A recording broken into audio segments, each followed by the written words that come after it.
Audio Jungle.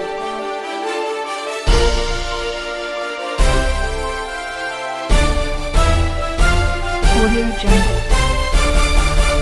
नमस्कार दर्शक पवित्र चलते जाना आज दिन सबकि टॉप न्यूज अपडेट देश विदेश आरंभ कर ओडिशार समस्त गुरुत्वपूर्ण खबर जापर आज भिडियो न्यूज देखा पूर्व आपण मान अनुरोध आपण मैंने प्रत्येक दिन जल्दी उठू शारीरिक व्यायाम करूँ और निज स्वास्थ्यर जत्न नियंतु आमको हृदय भल पाते न्यूज लाइक कर चैनल को सब्सक्राइब कर दिंतु चलतु नजर पकेबे आज प्रथम खबर पर आज प्रथम खबर राज्य में 5 दिन जाए प्रबल वर्षा राज्यर आहरी 5 दिन जाए प्रबल वर्षा नहीं आकलन करिछि आंचलिक पाणीपाग केन्द्र जेहेतु बंगोपसागर सृष्टि होइछि लघुचाप प्रभाव प्रबल वर्षा नहीं आकलन कराइछि पश्चिम केन्द्रीय और संलग्न उत्तर पश्चिम बंगोपसागर लघुचाप क्षेत्र सृष्टि होइछि जहाँकि 24 घंटे अधिक घनीभूत हो स्पष्ट चिन्हित लघुचाप परिणत हो 48 घंटे उत्तर आंध्र उपकूल दक्षिण ओडिशा मध्य गति कर पाणीपाग विभाग कहुई जे आगामी 5 दिन जाए राज्यर विभिन्न स्थान में मध्यम प्रबल वर्षा लगी रही विशेषकर दक्षिण ओडिशा रे प्रबल वर्षार संभावना रही आसंता 24 घंटा मध्य प्रबल अति प्रबल वर्षा रायगड़ा गजपति को ऑरेंज वार्निंग जारी कराई कोरापुट मालकानगिरी गंजाम नयागढ़ कलाहांडी नवरंगपुर मयूरभंज केन्दुझर ढेंकानाल सुंदरगढ़ कटक जाजपुर में प्रबल वर्षा येलो वार्निंग जारी करछि विभाग बोली सूचना मिली। परवर्ती खबर बुला कुकुर मुक्त देश राजधानी दिल्ली बुला कुकुर मुक्त हेब बोली चर्चा होउछि अगस्ट 11 आसीथिबा सुप्रीमकोर्ट को एक राय पशुप्रेमी को व्यथित करथिया बेले केतक को आश्वस्त करिछि लोके बुला कुकुर भयरू मुक्ति पाइबे बोली मध्य कहैछि किंतु यही मामलें पुणी थर शुणी बेले सुप्रीमकोर्ट राय संरक्षित रखिंट बुला कुकुर को आश्रयस्थल को पठाइबा और बंध्याकरण निष्पत्ति संपर्क में चूड़ांत आसिले स्थिति स्पष्ट हो बुला कुकुर को शेल्टर होम पठाइबा पर वितर्क चलता बेले यह नहीं मिश प्रतिक्रिया प्रकाश पाई एसबू मध्य नेदरलैंड को उदाहरण भाव में ग्रहण कर सूचना मिली।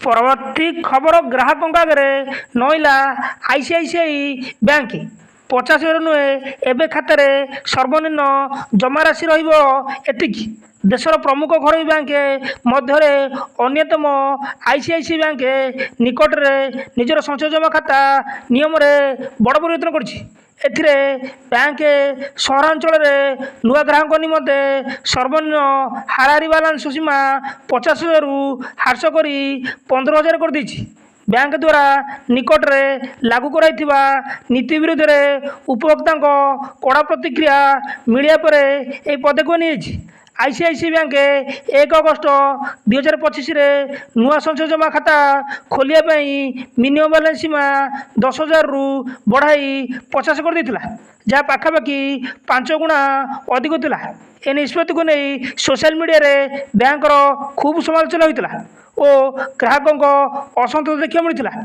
एवं ग्राहकों फीडबैक को ध्यान रखी बैंक नियम कड़ कर सूचना मिली। परवर्ती खबर राज्यर समस्त डीईओ नोडाल ऑफिसर को चिठी यही सब दिन में स्कूल रे दिज्व मिड डे मिल राज्यर समस्त जिला शिक्षा अधिकारी डीईओ को नोडाल ऑफिसर को चिठी एणिकी स्वाधीनता दिवस और साधारण दिवस रे स्कूल रे रंधा हम मिड डे मिल खिलाफ हेले कड़ा कार्यानुष्ठान ग्रहण कर एणिकी ऑब्जेक्शन डे रे पिला मध्याह्न भोजन दिया न गले कार्यानुष्ठान निया पिला मिछ तथ्य दे स्कूल कर्तृपक्ष घोटाला करुवा अभियोग होइछि पिला ऑब्जेक्शन डे दिन मध्याह्न भोजन देवा नहीं गाइडलाइन को पालन करूना स्कूल कर्तृपक्ष नेता जयंती स्वाधीन दिवस उत्कल दिवस साधारण दिवस शिशु दिवस आदि दिन में पिला स्कूल आसी यही दिन पालन करेंगे और से मध्याह्न भोजन व्यवस्था बोली सूचना मिली। परवर्ती खबर सुभद्रा टंका बंटारे त्रुटि होइतिबा मानिले सरकार ପୁଣି ଥରେ ବାଣ୍ଟିବେ 5,000 ଟଙ୍କା। ସୁଭଦ୍ରା ପୋର୍ଟାଲରେ ମୃତ୍ୟୁ ହିତାଧିକାରୀ ପ୍ରସଙ୍ଗ ଉପରେ ପ୍ରତିକ୍ରିୟା ରଖିଲେ ପ୍ରଭାତୀ ପରିଡ଼ା। ସମସ୍ତ ଜୀବିତ ଅଧିକାରୀ ପାଇବେ ସୁଭଦ୍ରା ତୃତୀୟ କିସ୍ତି ଟଙ୍କା। କେୱାଇସି ଡାଟା ଏଣ୍ଟ୍ରିରେ ସମସ୍ୟା ପାଇଁ ଏ ତ୍ରୁଟି ବୁଝିଥିବା ଦେଖିବାକୁ ମିଳିଛି ବୋଲି ଉପମୁଖ୍ୟମନ୍ତ୍ରୀ କହିଛନ୍ତି। ଭୁଲ ମୃତ ଦର୍ଶାଯାଇଥିବାରୁ ଦ୍ୱିତୀୟ କିସ୍ତି ଟଙ୍କାରୁ ବଞ୍ଚିତ ହୋଇଥିବା ଜଣାପଡ଼ିଛି। ଅଗଷ୍ଟ 15 ପରେ ଗାଁ ଗାଁ ବୁଲି ସର୍ଭେ କରାଯିବ। ଗତ 9 ତାରିଖରେ ରାଜ୍ୟ ସରକାର ତୃତୀୟ କିସ୍ତି ସୁଭଦ୍ରା ଟଙ୍କା ବାଣ୍ଟିଛନ୍ତି। ସରକାରଙ୍କ ସୂଚନା ଅନୁସାରେ ପାଖାପାଖି 1 କୋଟି ମହିଳାଙ୍କୁ ଏ ଟଙ୍କା ମିଳିଛି ବୋଲି ସୂଚନା ମିଳିଛି। ପରବର୍ତ୍ତୀ ଖବର ଏସ୍ବିଆଇ ଗ୍ରାହକଙ୍କୁ ବଡ଼ ଝଟକା। ଅଗଷ୍ଟ 15ରୁ ବ୍ୟାଙ୍କ ନିୟମରେ ବଡ଼ ପରିବର୍ତ୍ତନ। ଏସ୍ବିଆଇ ଗ୍ରାହକଙ୍କୁ ବଡ଼ ଝଟକା। ଆଜି ଅଗଷ୍ଟ 15 ତାରିଖ ଠାରୁ ବ୍ୟାଙ୍କ ନିୟମରେ ବଡ଼ ପରିବର୍ତ୍ତନ। ତେଣୁ ଆପଣ ଯଦି ଜଣେ ଏସ୍ବିଆଇ ଗ୍ରାହକ ତେବେ ଏ ନେଇ ଆପଣମାନେ ସତର୍କ ହେବା ନିହାତି ଆବଶ୍ୟକ।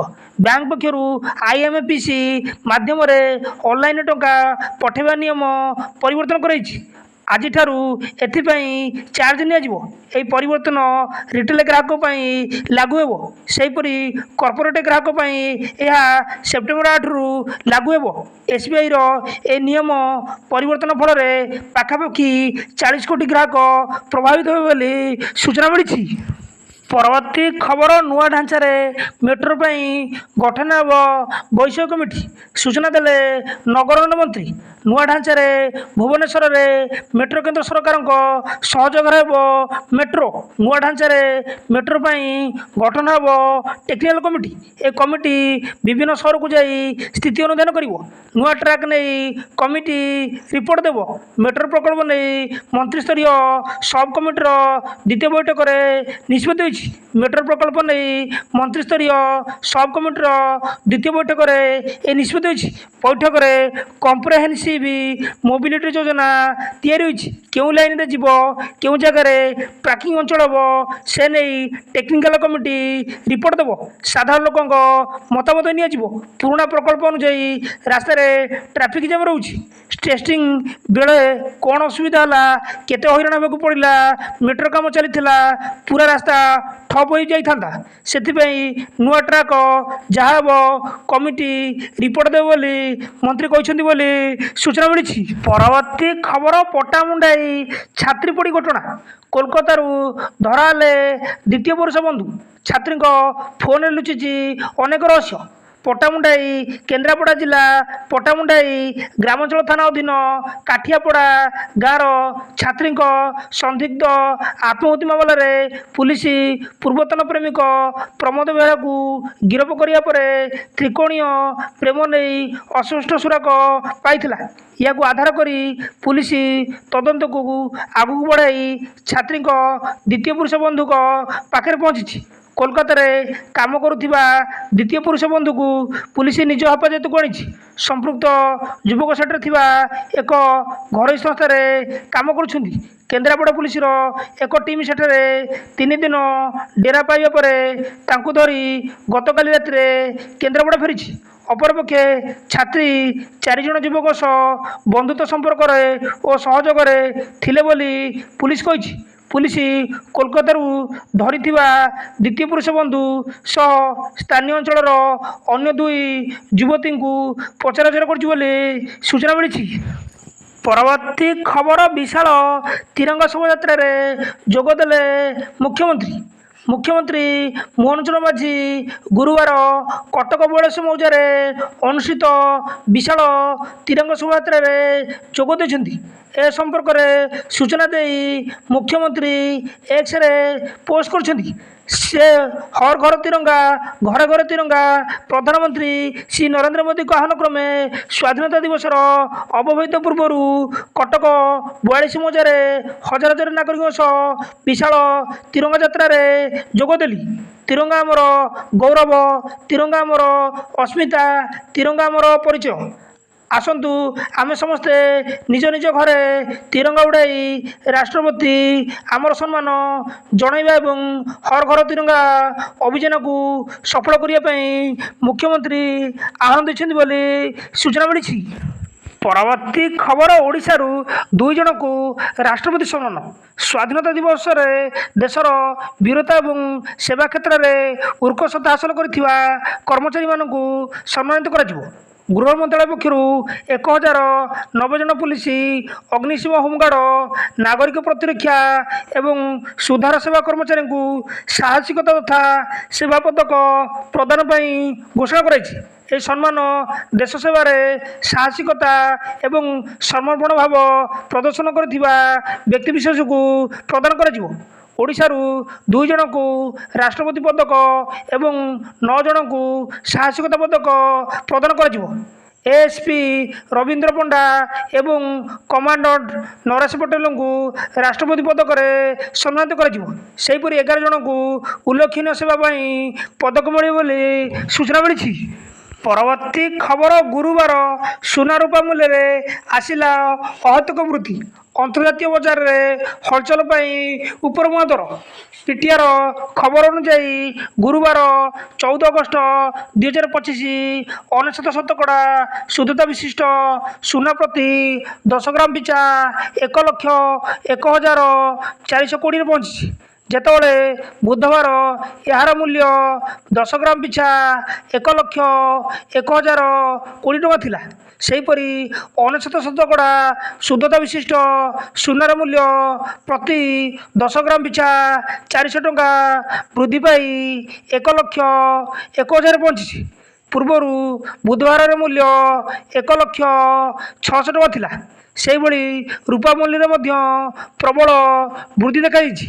ଗୁରୁବାର ଦିନ ରୂପା 1,500 ଟଙ୍କା ବୃଦ୍ଧି ପାଇ 1,13,500 ପ୍ରତି କିଲୋଗ୍ରାମରେ ପହଞ୍ଚି ବୋଲି ସୂଚନା ମିଳିଛି। ପରବର୍ତ୍ତୀ ଖବର ଉପମୁଖ୍ୟମନ୍ତ୍ରୀଙ୍କ ବଡ଼ ସୂଚନା। ପିଏମ୍ ସୂର୍ଯ୍ୟ ଘର ଯୋଜନାକୁ ନେଇ କରାଯିବ ସଚେତନ। ପିଏମ୍ ସୂର୍ଯ୍ୟ ଘର ଯୋଜନାକୁ ନେଇ ସମୀକ୍ଷା ପରେ ବଡ଼ ସୂଚନା ଦେଇଛନ୍ତି ଉପମୁଖ୍ୟମନ୍ତ୍ରୀ କେବି ସିଂହଦେଓ। କହିଲେ ଯୋଜନାକୁ ନେଇ ଆହୁରି ଅଧିକ ସଚେତନ କରାଯିବ।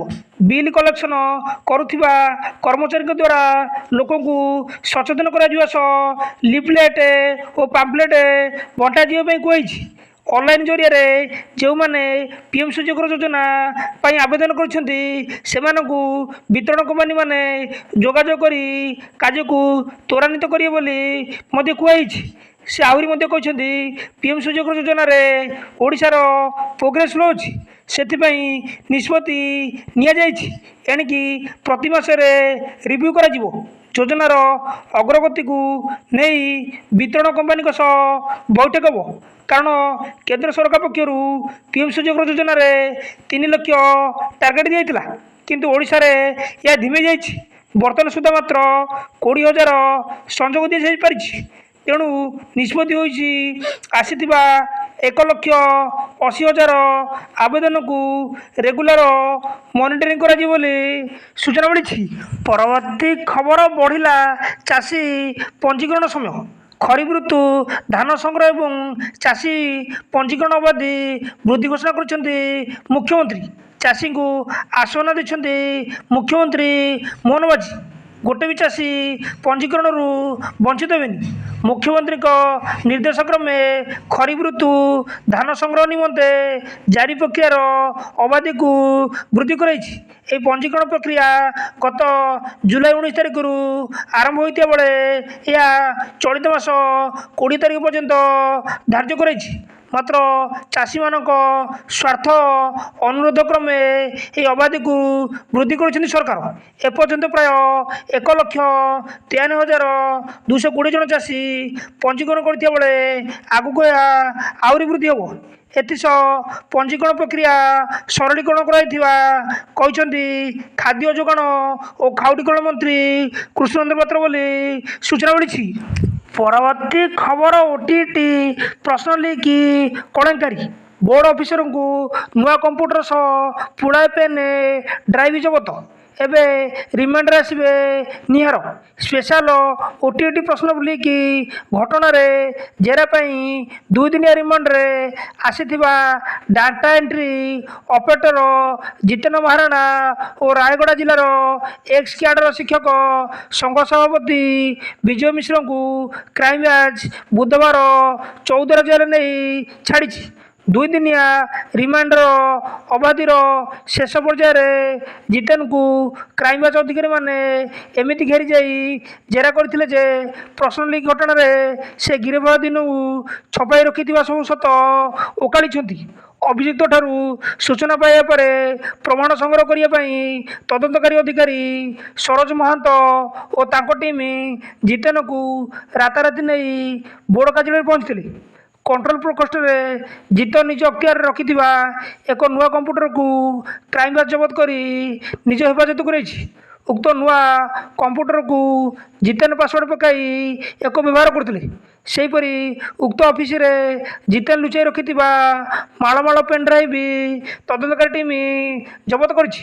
ଉକ୍ତ କମ୍ପ୍ୟୁଟରରେ ସେ ସିକ୍ରେଟ୍ ଲକ୍ ପକାଇ ଗୋପନୀୟ ଭାବେ ବ୍ୟବହାର କରୁଥିଲେ ବୋଲି ସୂଚନା ମିଳିଛି। ପରବର୍ତ୍ତୀ ଖବର ଆସନ୍ତା 31ରେ ହେବନି ସ୍ୱତନ୍ତ୍ର ଓଟିଇଟି ପରୀକ୍ଷା। ଆସନ୍ତା 31 ତାରିଖରେ ହେବନି ସ୍ୱତନ୍ତ୍ର ଓଟିଇଟି ପରୀକ୍ଷା। ଏହାକୁ ସ୍ଥଗିତ ରଖାଯାଇଛି। ପରୀକ୍ଷା ନେଇ ପୁଣି ଥରେ ବିଜ୍ଞପ୍ତି ପ୍ରକାଶ ପାଇବ। ଏନେଇ ମାଧ୍ୟମିକ ଶିକ୍ଷା ପରିଷଦ ପକ୍ଷରୁ ସୂଚନା ଦିଆଯାଇଛି। ସ୍ୱତନ୍ତ୍ର ଓଟିଇଟି ପ୍ରଶ୍ନପତ୍ର ଲିକ୍ ହେବା ପରେ ପରୀକ୍ଷାକୁ ବାତିଲ କରାଯାଇଥିଲା। ଅଗଷ୍ଟ 31 ତାରିଖରେ ପରୀକ୍ଷା ହେବ ବୋଲି ବିଜ୍ଞପ୍ତି ପ୍ରକାଶ ପାଇଥିଲା। ବୋର୍ଡ କର୍ତ୍ତୃପକ୍ଷ ବର୍ତ୍ତମାନ ଏହାକୁ ସ୍ଥଗିତ ରଖିଛନ୍ତି ବୋଲି ସୂଚନା ମିଳିଛି। ନ୍ୟୁଜ୍ଟି ଏଇଠି ସମାପ୍ତ ହୋଇଛି। ନ୍ୟୁଜ୍ଟି ଭଲ ଲାଗିଥିଲେ ଆପଣମାନଙ୍କ ଅନୁରୋଧ ନିହାତି ଭାବେ ନ୍ୟୁଜ୍ ଗୋଟେ ଲାଇକ୍ କରି ଚ୍ୟାନେଲକୁ ସବସ୍କ୍ରାଇବ୍ କରିଦିଅନ୍ତୁ ଆଉ ଆପଣଙ୍କ ସ୍ୱାସ୍ଥ୍ୟର ଯତ୍ନ ନିଅନ୍ତୁ। ଧନ୍ୟବାଦ।